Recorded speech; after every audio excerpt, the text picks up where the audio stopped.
জাপানে অলসতাকে অসুখ হিসেবে ধরা হয়।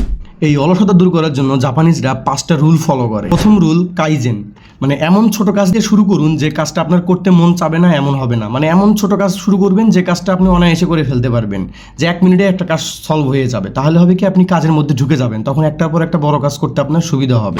ইকিগাই, বাঁচার উদ্দেশ্য কি আপনার, আপনি কি কাজ করতেছেন এটা জরুরি না, কিন্তু আপনি যে কাজটা করতেছেন সেটা যে আনন্দের সাথে করতেছেন এটা সব থেকে বেশি জরুরি। 3 নাম্বার হারাহাসিবু, মানে 80%এই থেমে যাবেন। এত বেশি পরিমাণে খাবেন না যে খাওয়ার কারণে আপনাকে অতিরিক্ত সময় পর্যন্ত বিশ্রাম নিতে হবে।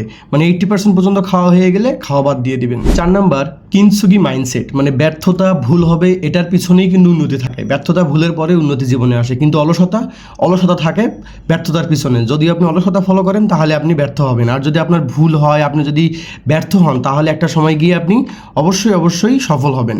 5 নাম্বার সব থেকে জরুরি ওয়াবিসাবি, মানে পারফেক্ট টাইমের জন্য কখনো অপেক্ষা করবেন না, যে একটা কাজ আমি এই সময় করব, এই সময়টা আমার জন্য পারফেক্ট টাইম, এই জন্য অপেক্ষা করবেন না। যে কোনো জিনিস মাথার মধ্যে আসবে কাজ করার জন্য, সেটা সাথে সাথে করে ফেলার চেষ্টা করবেন।